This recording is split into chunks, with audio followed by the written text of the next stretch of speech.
Hello, everybody. Thank you so much for joining and welcome to Shift, a new era for dealerships. We are recording this entire thing and we will be sharing it with every single person who registered, as well as an entire book of resources that we've developed along with this. This will have all the kind of all the research that we've done previously, all the tools we're going to be giving away, everything. So you will get that once this program is over. Feel free to share that with anybody. This is free to anyone across the industry. We're trying to kind of get this idea and these messages out because we think it's really important. Now, there are two reasons why we're doing this for free. The first one is that we know that it's kind of tough out there for a lot of dealers right now. And when I had my own store, I know that the times that I was struggling the most and needed the most amount of help were the times that I couldn't afford the help. So the point is, now's the time to give out everything that we have done over the last 3 years so that you guys get to use it, try it out, give us some feedback. We're going to keep building things here to help the dealer network grow. The second reason is that we are looking for a handful of dealerships or even an OEM who wants to be on the front line of this shift with us, what we're actually doing. So as we go through this today, if you realize like, I want to be a part of this, it seems really, really cool. We're looking for you. So let's chat. Now, when I say us, let me tell you about our team. Our team, this is our dealer leadership team. I'm the co-founder and CEO and operated a family dealership in New Orleans for 17 years. I know a lot of you already because I invited you all personally, so that was pretty easy. And before I even sold my dealership, I became a consultant for Garage Composites. That's how I know many of you. Now, I'm still consulting with Garage Composites, still training, still running academies, still doing all those things. But about 3 years ago, I turned to a couple of friends of mine in the industry, including Danny French and Justin Watson, who are on this call as well, and asked them what it is that the future dealerships are going to need. Like, what do we need for our industry to be able to evolve and move forward? And so Danny, his background is that actually we used to work together. In fact, a lot of the processes that I teach in Garage Composites came from us working together. Things like the expediter, the coordinator, YMCA, those are all things that the two of us had built together for my dealership as well as the dealership that he opened in Gulfport, Mississippi that he ran for a decade. Justin and I, we basically grew up together in a 20 club. Sam Dantzler was our moderator. So not only do we speak the same language, but he actually ended up running my store once I sold it. And he ran it as well as 13 other stores at the same time using a software that he and I had developed together. So this team has been building processes and tools together for a very, very long time, but we knew that we needed a little bit more horsepower than we already had. So our team goes beyond just our dealer-facing side. This is our industry and technical leadership team. These are the guys that help to make sure that this is all scalable as a model and as a software. These are the kind of industry experts that are going to make sure that the industry is on board from manufacturers all the way down. But you're not here to learn about who our team is. You're here to learn about our mission and know if you want to be on the mission with us. So our mission is pretty simple. It is to improve the ownership experience by aligning the dealership operations to the customer lifecycle.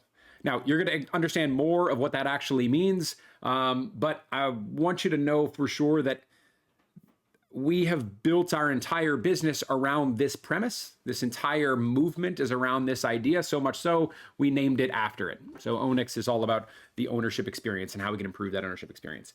So Ownex is, we are not just a training company or a consulting company. We consider ourselves a problem-solving company.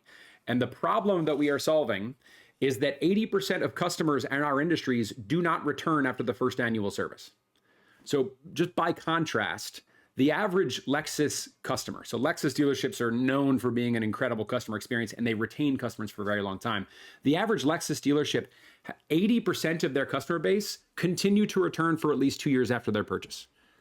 Now, why it's not happening in our space is that 73% of dealerships have absolutely no process for nurturing the customers to try and get them to come back to re-engage with them, right? Now, we probably already know this one statistic. It costs 5 times more to get a new customer than to keep the ones that we already have.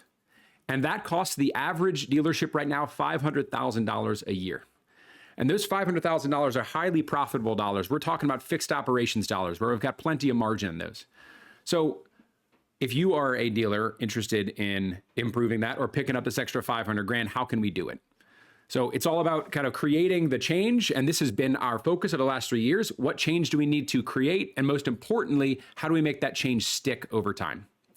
We realized after working with now 14 dealers going through this process, we've identified that there are clearly processes that go into place that help these stores execute them. We have to put in new processes to make this stuff work, but you can't have processes without the tools to be able to execute on them. And I think about even the things we teach with Garage Composites, about building relationships with customers, managing inventory, all the tools that are out there right now, the processes are there, the ideas are great, but the tools to execute them in that way are not there. So we need the tools to match the process.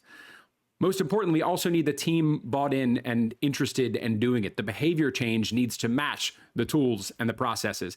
And then if we're going to keep this going, we need to make sure that there's positive feedback that it's actually working. So what are the things that we're measuring to prove that this change is happening, that we're building more value for the customers, ultimately leading to more value for the dealership? Now, all of the research that we've done over the last 3 years has been through these studies we've done that we call Dealership Enthusiast Lifecycle Value Analysis. It is a very long word or set of words, so we shortened it to the DELV analysis.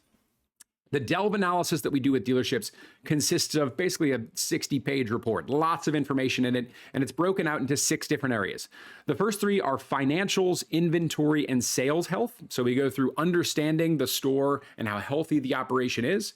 And then the things that affect those 3, which we believe are customers, the culture of your team, and then the layout of your dealership. Those are things that have an impact on the first 3, but the first 3 are what we consider the vitals. Now, when we study a store and do this DELV analysis, we score every single one of these. So we make it really easy to identify how good is each of these departments. How good are we financially versus inventory versus sales? So we can look at this one pager and say, okay, financially you're pretty healthy, but your inventory has a problem. Let's get into that and start diving into it. So every store we've studied, we've done it in the exact same structure, which then allows us to more effectively compare and contrast and find things that are actually working. Now, today, we're going to spend most of our time talking about those first 3, the financial, the inventory, and sales. And we're going to do it talking about this, the things that are going to keep the door open. If your store is currently struggling, or if you're kind of looking for growth opportunities, it comes in 3 ways. First off, in controlling expenses, we had to, in many of the stores, really help them dial in their expenses a little more effectively. Then there are increasing the turn rate. Turn rate meaning the actual volume of inventory going through the store, not holding on to as much stuff. And then finally, enhancing the penetration. Each of those we study with the financial health, the inventory health, and the sales health. And when we do these reports, we usually put those 3 together to identify the general health of the store and how they impact each other. So today's structure, we're going to go through one by one. I'm going to go into each of these individual circles. So the first one we're going to touch on is financial. Now, it is common in our industry to identify the best dealerships as the ones who keep the most amount of profit. But if we focus on profit only, then we're not necessarily focused on a balanced or healthy dealership, which means that we might not be in a very good supportive situation. We might be putting profits ahead of the community and the customer base and not being able to be around for a very long time. So we believe that we're not going to say the best store is the one that keeps the most amount of contribution or the most amount of profit. The best store is the one that is healthiest with every dollar that comes through. So for every dollar that comes through the store, we see it broken down in a couple different ways. About 75% of every dollar that comes through the dealership door across any department goes to cost. 8% to expenses, about 8% to payroll, meaning 9% profit. It's not the most profitable store I've ever seen, but it is certainly a healthy formula. Now, each department can be broken out in their own way. So every department has their own formula for that as well. As you can see, sales has a much higher cost, 80%, parts is 74. Service, the cost is only technician pay at about 25 cents of every dollar that comes through. But obviously more profitability when we look at the service department or the parts department in comparison to sales. Now, I like to think of these costs and expenses and payrolls kind of being stripped away from our revenue, kind of like a filter. So we're going to use this analogy of a filter. And with a filter, we've got all this aggregate to strip impurities from unclean water to make it clean. So if you put some, nasty brown water, you're going to get in some nice clean drinking water on the other side. Now, in our analogy here, the cost are our kind of rocks and sand. The expenses are our charcoal, and the payroll ends up being our cloth. And for every dollar that comes through, 9 cents comes out on the other side. right? And sure, 9 cents doesn't seem like a lot of cents for every dollar coming through when you think 91 cents are being stripped away. But think about what happens when we adjust our business to focus only on the profitability. When our mission is to increase to 28 cents, that means that we sell things for a higher price, but don't pay quite as much for it, have lower costs. Or maybe we don't use that profitability to reinvest in the team, or we don't reinvest in the expenses or the shop or any of those things. And what that does is it makes for a much less healthy operation. So in our analogy, think of all this aggregate in the filter being much, much smaller, and that nice poopy water that comes in just comes out slightly less poopy water. That's not healthy for anybody. That's not healthy for the dealership. You're not going to be around a very long time. So the point is, let's have a healthy organization, not worry about putting in or taking out more pennies of every dollar. Let's instead focus on putting on more dollars at a healthy percentage. So more 9-cent operations. So hopefully that makes sense. That's fairly straightforward. But what we want to get into now is, if we're talking about increasing volume, then the next important puzzle piece of this is the actual inventory. Inventory falls into 3 different categories in our dealerships. We've got major unit inventory, we've got parts, accessories, clothing inventory, and we've got labor or time in the service department. Now we're going to start off with talking about time. And the way I'm going to bring it up is actually talking about something that's very relevant, probably only to me right now. I'm in New Orleans. We just had Jazz Fest. Jazz Fest is 2 weekends long, 8 solid days of music and food and party. It's a great time. There's 14 stages. It's on the fairgrounds, which is the horse race track in New Orleans. And it is a lot of people coming through. There's about 500,000 people that come through in this entire thing. There are 14 stages, 5 to 6 performances per stage. That's about 650 performances. These are called the cubes, which is the schedule for the event. Any festival has cubes. And this is just one day of performances. There's 8 of these. So that's in total 5,000 musicians are being hustled around and moved, and everything has to work on this schedule. Now, when I started looking at this, I realized this kind of epiphany moment of this is exactly what our service scheduler is like. The stages are just our bays and lifts. The bands down here are just our repair orders and jobs. And then that's Mick Jagger, not a grandmother. Don't worry. The rock stars are our technicians. And I know if you've gone through any of my service training with Garage Composites, you know I have a pedestal I stand on and shout that technicians are not prima donnas. Technicians are rock stars. So that kind of unrelated to this one, but still, there's an important set of concepts behind this schedule that keeps all of those 500,000 attendees happy. And that is that they live and die by the schedule. When the Rolling Stones went on, they went on exactly the time they were supposed to go on, and they were off stage right when they were supposed to be off stage. The other piece is the show must go on. If Mick Jagger tripped on his way in and there was an extra 30 minutes he didn't get to start, show's still going to end at the same time as it did before, because we have to stick to the schedule. That's what keeps the sanity amongst this entire thing. Now, what stands out to me when I start going through this is, who are the people that are making sure this sticks? The show's going on. We're living and dying by the schedule. It's not Mick Jagger or the rest of the Rolling Stones. It's not any of these other bands. They're not the ones concerned with the schedule and sticking to it. You know who makes sure that the schedule gets stuck to are the roadies. And that was the moment that I thought, oh my gosh, the roadies are just our non-techs. All the support staff of our inventory, which is our technicians create the inventory that we sell. All the support staff are roadies. So what can we learn from festivals that manage by time this tremendous amount of value, of profitability? So let's imagine that our roadies are over here on this right-hand side. We've got our stage, or in this case, this will be our bay or our lift. Then over here, we've got our technician. The first roadie that's really important and stands out is going to be our service advisor. And their job is to sell the times and fill that schedule up. So they're filling up the customers who call up and want to have work done. The next role that most stores will put in is someone like a parts to service person. Parts to service is going to make sure that my technician is not standing around waiting for that spark plug or waiting for that other thing. So if this role is doing their job well, then we can shrink those jobs down just a little bit. And if we shrink the jobs down, we also have the potential to move jobs in more quickly, which brings in a role, like I mentioned before, called the expediter. The expediter's responsibility is to roll units in and out of the shop or in and off of the lifts so the technician doesn't need to do it, which means we can tighten up the schedule even more and fit yet another repair order. So support staff is what makes this availability there. But let's take this further. What if we didn't have one stage, we had two stages? What if we have 2 lifts per technician, 2 bays per technician? Then suddenly we get to take those same jobs and shuffle them across the 2 different areas. And that means that there's overlap now. And now a technician is going from working on one unit to immediately turning around and working on the other. We don't have to wait for the unit to be pulled out and a new one put into place or the parts to be pulled. It is just ready for them to immediately start turning a wrench. And if that's the case, we create more availability for yet another repair order. Now, what many stores have done at this point is we got a lot of jobs going across one tech. Maybe they need more help. So we take that expediter role and we turn them into a technician assistant, which means they're on the other side of the wall. They are considered now a technician, but they're my C-level technician. They're a green lane tech. They're somebody who's taken off body panels. They're doing really simple, basic work. They're just getting the work through faster, which means, yet again, I'm shortening up the jobs. I'm getting the jobs done more quickly. Doesn't mean we're necessarily charging significantly less. We're just getting the work done faster so that we can bring in that additional expediter, push those jobs closer, and now we've got twice as much work as we had previously. Now, if your store doesn't have the demand for this, you've got 3 jobs, I've got too many technicians for the little amount of work I have, then that's where many stores will bring in assistance to the advisor, which we call a coordinator. And the coordinator's entire job is to make sure they're sitting behind the scenes, making phone calls, getting customers back, and re-engaging them to fill these additional spots.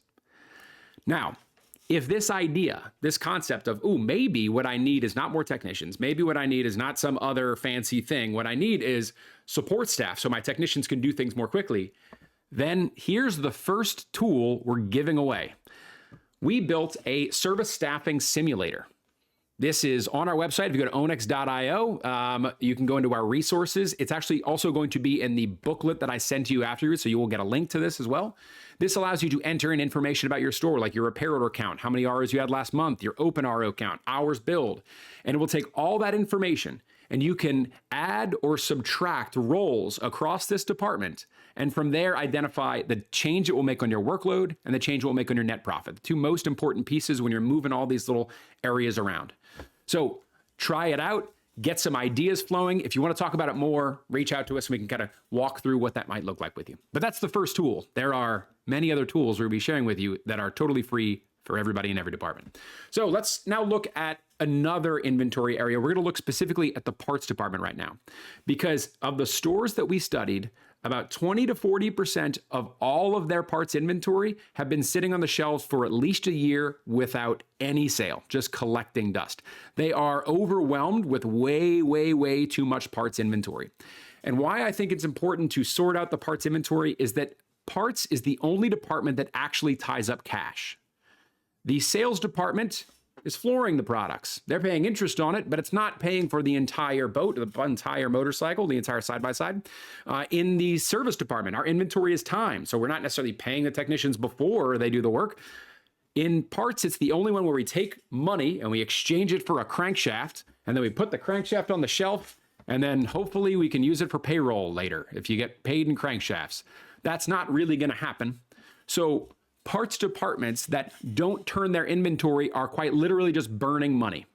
So how do we more effectively manage that time? And I'm going to show you a strategy that's used in every industry about managing inventory before it gets old. And that is a clock.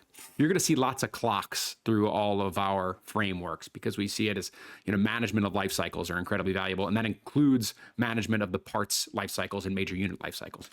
So when a part comes in, it's at the very top here. We've got strategies for merchandising it, promoting it, discounting it, and then ultimately liquidating it and getting rid of it. In each hour, we have a different important step that should be done by the parts team, like making sure those products are displayed properly, gauging the demand of what came through, restocking the things that have sold. Then we get into promote. Promote becomes internal training, making sure our team knows what it is, why it's important, why everyone should have it. And if that's not working, let's make sure that there's external promotion. Why are the customers not aware of how great this thing is? Finally, we get to a point where we go, hey, we're talking about it internally. We're telling all the people about it. Nobody wants to buy it at this price, so let's start dropping it. 10%, 20%, 30% escalating over time until we get into liquidate, which is go to the manufacturers and the suppliers first to try and trade that product out so we're not losing money on it. And then if they're not taking it back, we have to start wholesaling it, which can be in either bulk sales on eBay or in suppliers like Suncoast Cycle Supply. They buy in bulk for power sports. If you guys don't know them, look them up, Suncoast. And then lastly, there's no need to keep incredibly old inventory that nobody's going to buy that's not worth anything. It's only taking up shelf space, which we could bring in more valuable products. And we're counting it every single year and wasting a lot of time. So at this point, we got to donate, trash, and start that clock back over again. Now, this is all great in theory, but let's talk about like how you would manage this. And you'd manage this through a process called understanding your turns. I'm sure we've all heard the term of turns. There's a couple different ways to calculate turns. I'm going to do it based on the inventory counts. You can also calculate turns on the inventory value, the dollar amount of inventory. But we're going to look at it as if this is your dealership and you have one, let's say, life vest in stock. You're going to have one here, and a year later, you have now sold one individual life vest. You're going to have one more in stock. We're basically going to take these, one inventory, 1 year, one sold, and we're going to divide them into each other. Sold divided by inventory divided by years. That's going to be one turn. Now, yes, this is incredibly simple math, just 1 divided by 1 divided by 1. But the concept is we're just dividing those three things into each other. Let's look at it as if you had 3 of these life vests in stock, and in 1 year you sold 6 of them. So now you're selling out those 3 more come into stock, you sell out more 3, and then you get 3 more in stock. So technically we've gone through 9 in stock, 6 have been sold, 3 are in your inventory, and that's happened over a year. So same thing, sold divided by inventory divided by year. This is 2 turns of inventory. If I'm looking at a smaller sample size of time, and I can say, okay, we're only looking at 6 months, so I'm going to say a half year. Same math applies, that would be 4 turns. Now, the ideal turn rate that we're trying to get in dealerships across the parts department and the service department is 3. That's where we think a healthy amount of turns is, because there's some products like oil filters or, gloves or things that are going to move very quickly. You'll turn them 50 times a year or more. There's gonna be some things that turn once a year or twice a year. So we're trying to get a full average of 3. Now, putting this into practice has always been kind of complicated. So as a parts manager, you might know these concepts, you might know how to calculate turns, but when it comes down to like, I've got a thing here, and when do I get rid of it? So tool number 2, you guys ready? Boom, this is tool number 2. You will have access to this as well. There's a QR code. You can actually open it up now if you feel like it. This identifies when your turns need to happen. So you have a new order come in, your spring 2025 parts order, great. If it arrived today, you can identify your turn rate. Our goal for turn rate is 3. This is the little barcode color area. That means that you can print out those codes on different paper, or you can put a little sticker on those so they're easy to find physically. Go ahead and hit the calculate purchase date, and suddenly you know exactly when each of those moments need to happen. We take that information and put it over a clock. We know merchandising to promoting happens on June 4th. Promoting to discounting happened on July 4th. And you know what's even cooler than that? We got a button that's called add to calendar. And once we do that, we know on your calendar, this is the area that we should be talking about promoting it. And now we're at a point where we need to start kind of getting it interesting, talking to more people about it. We need to start discounting it, and then we need to start getting rid of it. This is a tool that I know we've needed forever. Just a thing that simply says, this is when you need to make an action. And now if you're bought into when the action needs to happen and how the action needs to happen, how it happens and how you make it happen, then now we can actually start managing inventory down. So there's our tools for inventory. The next thing I want to touch on is sales. And when I talk about sales, we're not just talking about the sales department. I'm talking about selling in every single department. So to understand selling, we need to understand kind of what's been happening the last few years, which I believe, and I think many people believe, was more clerking than actually selling, because clerking is all about moving products to meet the demand that they have right now. During COVID, the demand was tremendous. It was all about getting stuff out as quickly as possible. Let's get the line of customers through really easily, which is necessary when we're in a situation like that. We've got that much demand and we're clerking stuff through, but it does mean that we have a lot less profit per customer. Sales is quite literally the opposite of that. It's not about moving product, it's about moving people, because we are responsible for creating the demand. And I don't just mean sales department creating demand. Every single department is about creating demand of what they offer, right? This takes a lot more time than it does to clerk, because we're not just having people come up asking how much something is, we're actually having to build the sale. But the advantage is it's much higher profit per customer.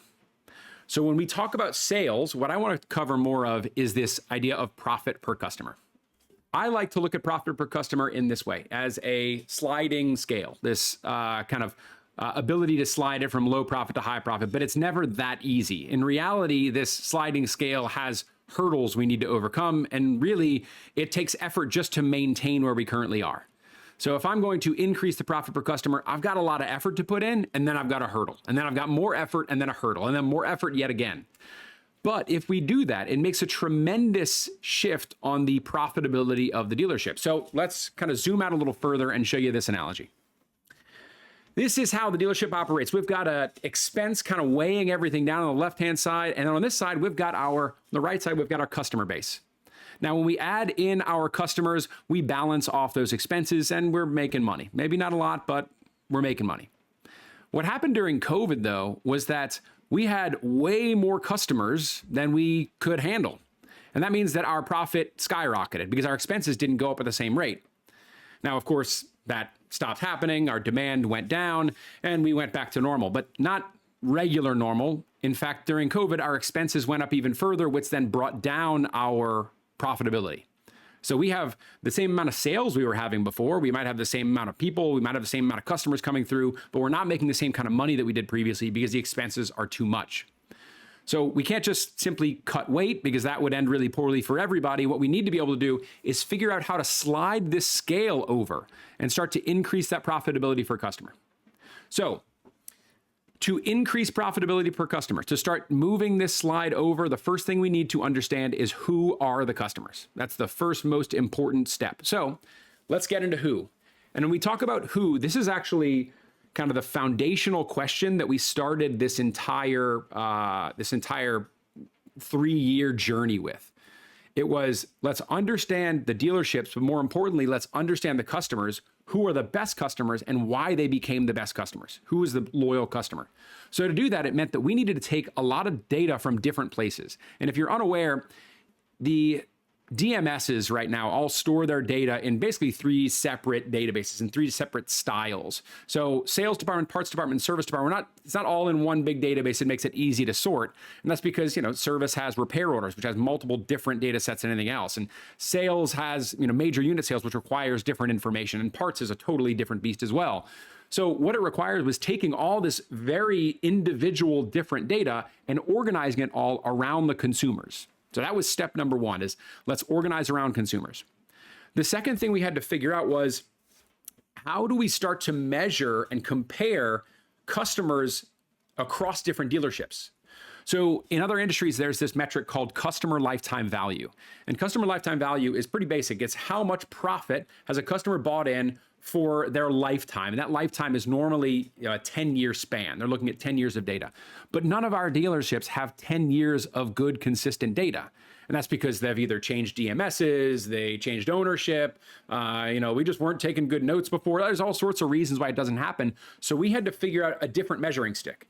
And so the measuring stick we decided to do was, let's start measuring when the customer buys the unit. So if you see the little green dots, those are all major unit sales. So we now are measuring each individual customer's life cycle when they buy a particular unit. So when they buy their next one, that life cycle starts over. So we can see the correlation between customer and brand, or customer and model, and all of those things. So once we start separating those, we were able to then sort them to see who's the highest value down to the lowest. And we then broke them apart into 3 subsets. We said the top 20% are what we call loyal customers. The middle 50% are called neutral customers, and the bottom 30% are vulnerable customers. So I'll show you kind of what it looks like in a graph. And this is kind of the same graph we see for every one of them. We named this number Enthusiast Lifecycle Value, so ELV. If you hear me reference ELV, that's what I'm talking about. But every store looks something like this, where imagine this is every single customer, so kind of a sliver of that green line, right? And as we kind of shove them all together, you can see that our vulnerable customers aren't bringing us all that much profitability. Actually, all the way at the very left-hand side of this, you can see they actually go negative in many of these cases, and just the profit overall they've brought in. Then we've got our neutral, or pretty flat, and then the loyals are the hockey stick of this chart when it really kicks off. What was eye-opening to me was that when we talk in dealer meetings, when we talk in 20 clubs, when we talk in everything, we talk about the average customer. And what are we doing to bring these customers back in? the average customer is not our most profitable customer. That's not the customer we need to be focusing on and creating experiences based on what they need. What we need to do is identify our loyals, what has made them loyal, and create more of that along the way. So that's kind of how we started focusing on the study. But then we realized once you as a dealership start identifying who your top 20% of customers are, then you can start influencing the way that they interact, and more importantly, the way you can kind of drag up the neutral customers into loyals. So if you want to know what your ELV score is, the average enthusiast lifecycle value, we are going to give you some information on how you can send us a report to pull that on your own. We will also give you the instructions on building it on your own. This took a lot of work. It's not a small task to do it on your own. You got to know how to do pivot tables. So best of luck. If you need our help, we're here for you. So we now know who the customer is. That's the first hurdle. The next hurdle to increase profitability even further is how do we engage with them? So we know who they are. How do we make it better? And to understand this how, I'm going to use a narrative structure, a structure that's been around for 4,000 years and basically is a part of every single major movie you've ever watched. And that's called the hero's journey. So hear me out on this one. Let's think about an individual movie like Indiana Jones. We're going to look just at Indiana Jones right now because it does use a hero's journey. Every hero's journey starts off with what's called the ordinary world, right? This is when Dr. Jones was just an archaeology professor. He's got a classroom full of people. Then suddenly he gets a knock on the door from the federal government saying that, hey, the Nazis are trying to get the Ark of the Covenant. Why would they want that? We need you to help it find out. He's kind of resistant, not super into it, but he has a mentor that helps guide him through it, ultimately convincing him to cross the threshold and enter into what's called the special world. So he's going from this ordinary world into this special world. In that time, he has all these tests and allies and enemies, all these things that he goes through during that journey in this kind of special, different world. And then he has guidance from mentors along the way. At the very bottom of this is when he approaches the innermost cave. Every single structure has this same innermost cave, and he hates snakes, so he's obviously going to a huge cave full of snakes. Now, after the approach to the innermost cave is what's called the ordeal, and this was traumatizing as a child to watch. I don't know if you still have nightmares about this. It was pretty intense. But then there is the reward when he actually gets the thing because he went through the ordeal before the road back, the resurrection, and ultimately the return with the elixir. So this is a structure that we've been telling each other stories about for the last 4,000 years, but this is also how our customers tell stories about themselves. So let me introduce you to Eric. This is Eric. He's 42 years old. He's a compliance attorney for a firm out of Dallas.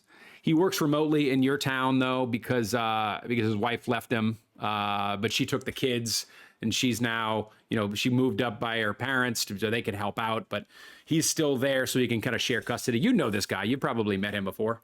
Eric, when he was in law school, he used to dream of all these big opportunities. He'd be this big firm making a bunch of money, his beautiful family, right? All these things were going to be great for Eric, but it didn't really turn out that way. So in this section, I'm going to rename this from meeting the mentor into lifestyle exploration. This is where Eric has recognized, I want to do something different than I've already been doing.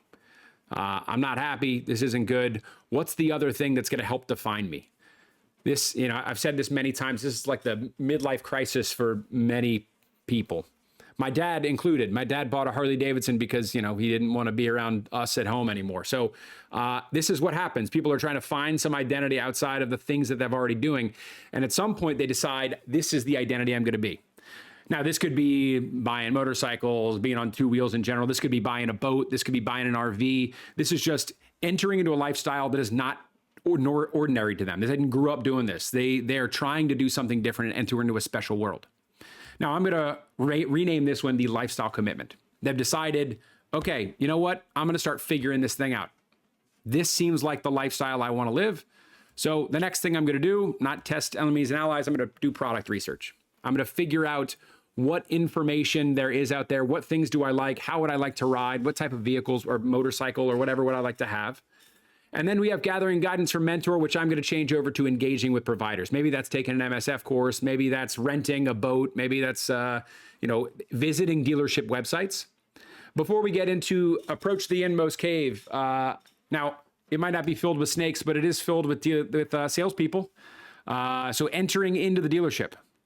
This should stand out because half of the clock is interactions that have nothing to do with us yet. They have not even entered into the dealership until we've gotten to this point. There's so much about building up this sale for them. Then the ordeal, which is somewhat face melting, is the negotiation, right? After we've negotiated, we're going to have some reward or reaching some level of agreement before we have a road back, and the road back turns into deal closure. Now, the resurrection becomes lifestyle delivery. They now are doing this as part of their new lifestyle until finally they enjoy this lifestyle. This is their new ordinary world, is now being a motorcyclist, or in this case, a Vespa owner, one of those two. The point of bringing all this up is I want you to think about this framework when you're working with customers, or when that customer who you've never met before comes through the door for the very first time. They're halfway through the cycle.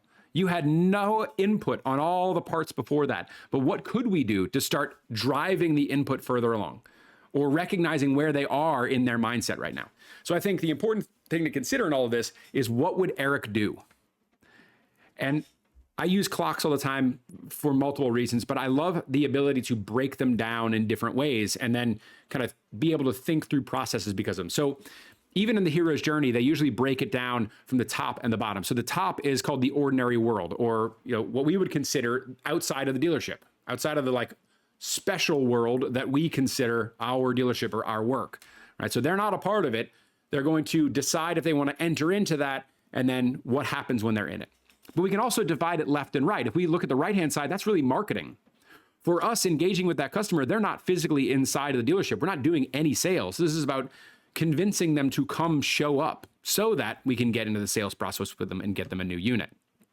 So this, like I said, can also be broken into quarters. And if we want to break it into quarters, I would say discovery is that very first quarter. This section, from their ordinary life until deciding they're going to become a boater or a motorcyclist, we don't have any control over that. You're not running national ad campaigns for the idea of owning a motorcycle, but you know who can? Organizations like the MIC or NPDA. There are opportunities there. And I only bring this up not to put pressure on either of them, but because the RVDA, Recreational Vehicle Dealer Association, did put together a national advertisement that's called Go RVing. And it was a huge success because it was directly affecting this discovery phase. It wasn't about buy this particular type of RV. It was about go RVing, which gets that person interested in saying, you know what, I was trying to find a lifestyle commitment that I was going to enjoy with my family. That's the one. And then that gets us into the engagement phase, where now they start looking around to other providers. They start searching for dealerships, or more importantly, what most people do is they find influencers online. And when they start finding influencers online, we can influence those influencers. They're showing up to your dealership asking for free stuff. I know they are. They did that for me all the time. Those are the ones that are making the big impact in the engagement to try and get them to come back through our door. Then when they show up to the door, then we're talking about the purchase area. This is what we have perfected in dealerships already, right? The 9-step sales process works great in this process. 4 squares, all that negotiation tactic, it's great. It's a strategy to get that close happening, but we're not even approaching yet the other side of this clock. Finally, there is the experience, which is incredibly important to make sure that we are continuing to foster the relationship with the customer and keep them coming back. And we're going to touch on the important parts of fostering the life cycle, not just the purchase cycle, which is what this is. So now we have discovered who the customers are, or how you can identify the best customers, how to engage them along their purchasing journey. And then there's our last one. If we move this all the way to the end here, this is when. So we might know what to say, but the timing is incredibly important for making this actually happen. So to understand when, we're actually going to talk about the customer lifecycle. Customer lifecycle is going to be shown as a little graph here. I'm going to show you about a 40-month term here, because this is usually when we want to see the customer over their life cycle. Now, the life cycle of a customer starts obviously with a major unit purchase. I was saying, like on that chart I showed you earlier, there's big green dots. They bought a unit. What happens afterwards? Ideally, they're showing back up for their first service about 2.5, 3 months later. Then they're showing up for their first annual, their second annual. There is normally an apparel purchase, so replacing worn out apparel or new helmets, that kind of stuff usually happens around 3 years. And then we have our third annual service. Now, this is an ideal scenario. But what the average customer does, because we studied 50,000 individual customer life cycles to see when are people coming in and when are they building value? It looks like this. So as you can see, we gained value at the purchase, at the first service, at the first annual service, but it flatlines after that. And that's because the customers aren't coming back in. We're not seeing them. Now, that could be because a large portion of the data that we were studying was on-road vehicles and the warranty expiration took place at 24 months. So it could be that there's no reason to show up for that second annual service because they're not under warranty anymore. Maybe this is a matter of getting manufacturers to push major warranty to 30 months. Maybe push it beyond when that second annual service would be so we get them to come back at least one more time. But it also could just be they had a terrible experience at that first annual service. And if that was terrible, no matter what reason they don't come back, we're still missing out on the second annual service, the apparel replacement, and the third annual service. The worst part about missing out on the third annual service is that it also happens to be the highest trade potential for any customer. So look at it this way. If the average customer sticks around for only 1.1 years, that's as long as we're seeing the average customer in all the dealership data that we studied. That means that we need to keep them around for 2.5 times as long to be able to get them to get the trade. Now, I want to go back for just a second and address kind of an important thing here. The trade is happening at 40 months. But for the longest time, our industry said, I've heard it from multiple different sources, that people trade their units every 24 months. And that is just not what we saw in the data at all. 40 months seemed like the common trade point. And maybe it's because products are more expensive, maybe it's other reasons, but we started thinking about maybe it's financing.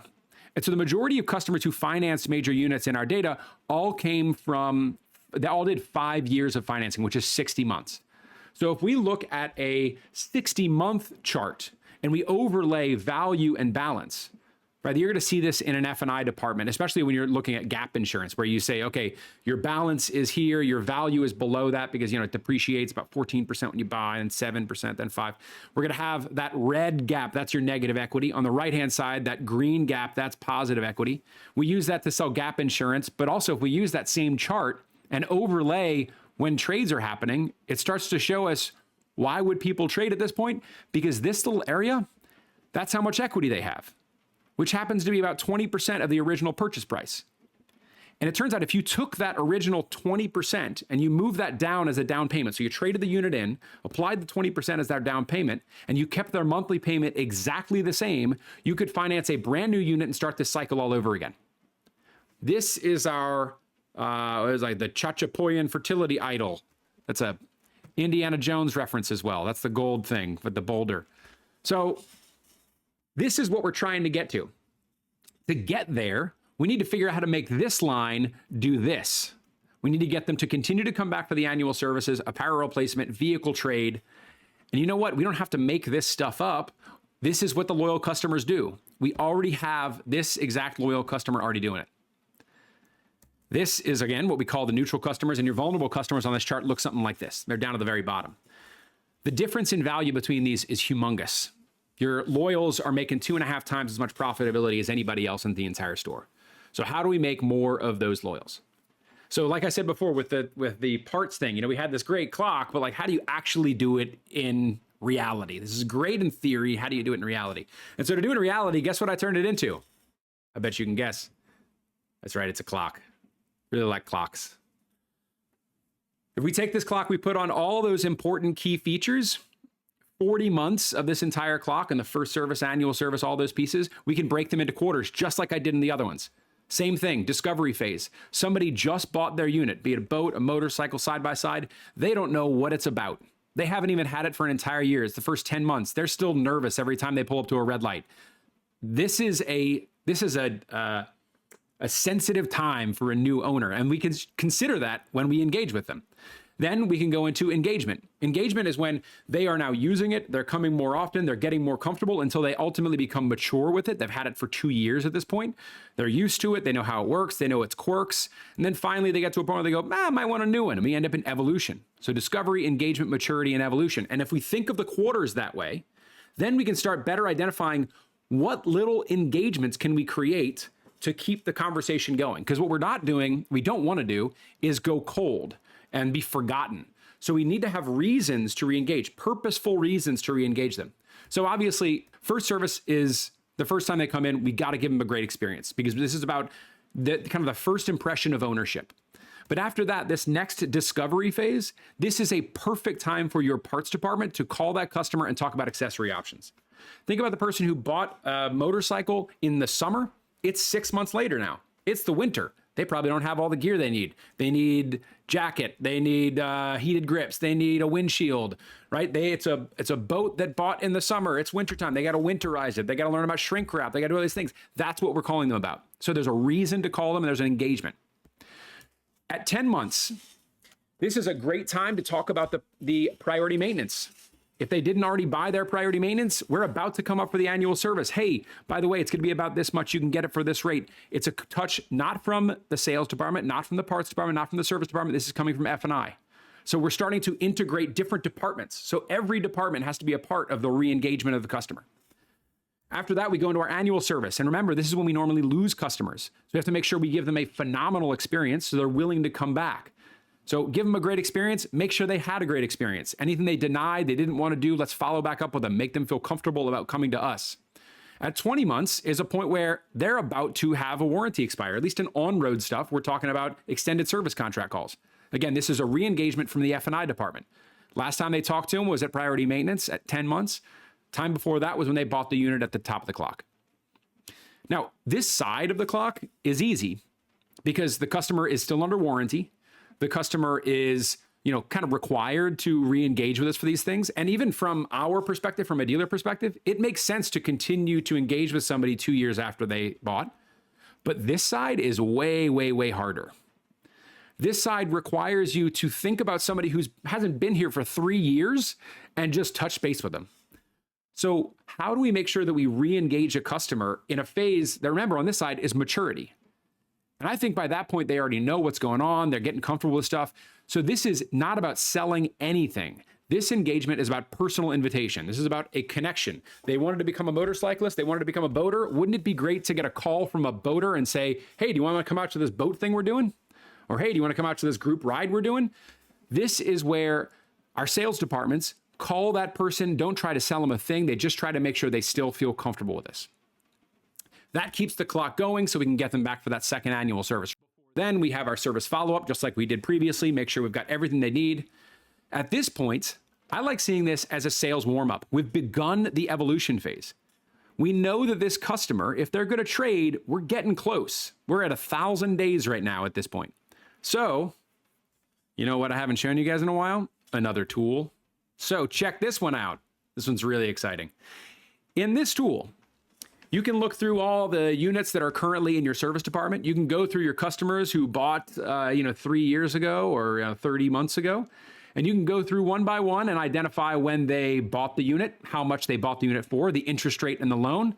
And it's going to tell you simple stuff like their monthly payment and their current payoff. Now, this could be very useful just, you could use an amortization schedule to do this, but where it gets better is we can now start to enter in trade information. So I'm going to give this customer $18,000. I'm going to now click that calculate equity button, and it's going to tell me how much equity they have. Now, remember that equity that we showed you in the other chart that drops down to the bottom? That's what this is. If they drop that number down to the bottom and still paid $483 a month, they could afford a $30,800 vehicle, which was $5,000 more expensive than the thing they had previously. Now, here's what's really fun too. Let's say you're talking with a customer about this and you're saying, hey, we could trade that in. I'm sure you've seen this from auto dealerships before. They send letters out that says, your vehicle has equity. We'd love to buy it, right? But what if we could try out different scenarios? That's what this is. At the bottom, we can say, well, this customer is actually here for service right now.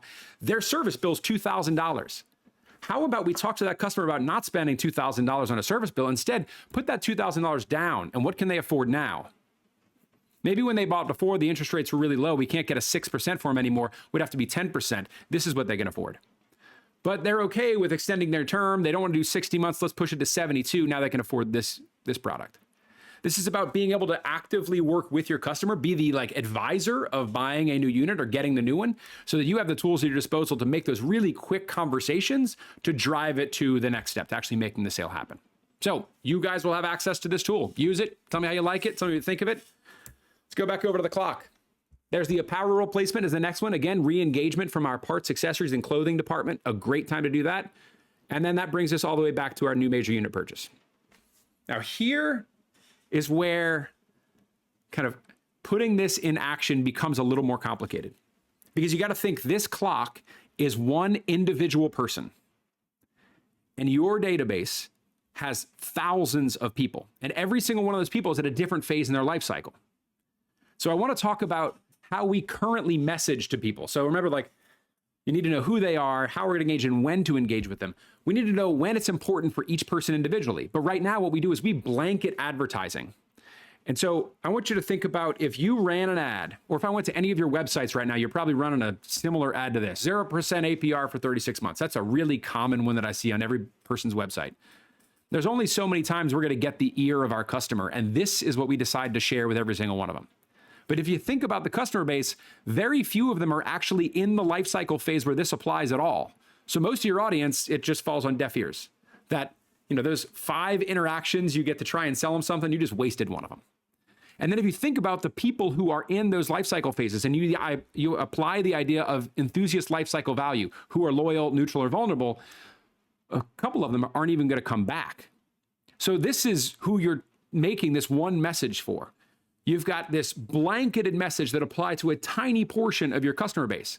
Whereas what we should be doing is we should be identifying of your entire customer base who are our loyal customers. And then how do we engage in them based on the phase that they're in? Like, this person should be called about an annual service. The F&I department should be contacting this person about the extended service contract. This should be a sales personal invite. And then ultimately the parts department should be calling about that new helmet because it's getting pretty stinky now. So this is an entirely different approach to how we engage customers, and it's a holistic, dealership-wide approach to making sure that the way that we engage is about keeping their life cycle with us. Now, those are all the pieces I wanted you to understand about the total health of the dealership. But again, the delve includes more pieces than that. So in what I've shown you, we already talked about financial, inventory, and sales. We also covered customer. I didn't talk yet about culture, because the team that you have with you impacts the experiences the customers have. And so when we study a dealership, we have to study the team themselves. And we create a sentiment study that's just like this. Every single department gets a score. Every department has growth risks identified through this survey. And we can also do team sentiment. And so that other thing I said we were going to give away is a totally free anonymous team survey. If you can get your entire team to fill this in, then we will, for free, make this entire report for you. So you will know the culture of each of your departments, and it will be a great starting point. Even if you do nothing else with it, you will have right now a moment in time how your culture was. So if you decide that 2 years from now, now's the time I'm really going to start investing in changing how we do things, you at least have a way to start. You know where you were before, you know if you've improved or gotten worse. So feel free to use this. You can actually go to our website, yet again, ownex.io. In our resources, you can find this. You're also going to get it in the book that we send to you later on. Now, that covers the culture piece. I just want to show you the layout because I think it's incredibly exciting and cool. Every single location that we go into, we LiDAR scan. So we can identify every single thing that's on their walls, how they lay out their shop. And what helps with that is, when I said earlier, we're comparing store to store, we're repeating this process the same exact way. It means that if you suck at apparel sales, nobody's buying any of your stuff, then we can look at the dealerships that merchandise more effectively and see their flow and what works and help to drive that into your dealership. Another thing, your service department is very inefficient. We have used this multiple times to lay out service departments in new ways to make sure that we have better flow and better work. Now, all of that gets done in this same delve if you're interested in doing one of those. So that is our final part of the delve analysis. So my question to you now is, you know what our mission is. Do you want to do this as well? Are you interested in changing the ownership experience by aligning everything that we do around what the customer needs, not just our bottom line profitability? If so, this is where you can contact us. And before people start logging off, because I know we're right at an hour, I want to make sure that I get a little bit of feedback from you guys. There is a QR code in the top corner. Please scan that with your phone and give us some feedback. It's only a couple of questions. I want to know if it worked out, if it was good. Tell me what things you're struggling with, because we are more than happy to do this again and share more information with you guys. Thank you so much for being a part of it. And please, again, reach out to us if you have any questions. Our emails are up there. We ended early. Look at that, 5 extra minutes. Bye, everybody. Thank you all so much. Thanks, Max.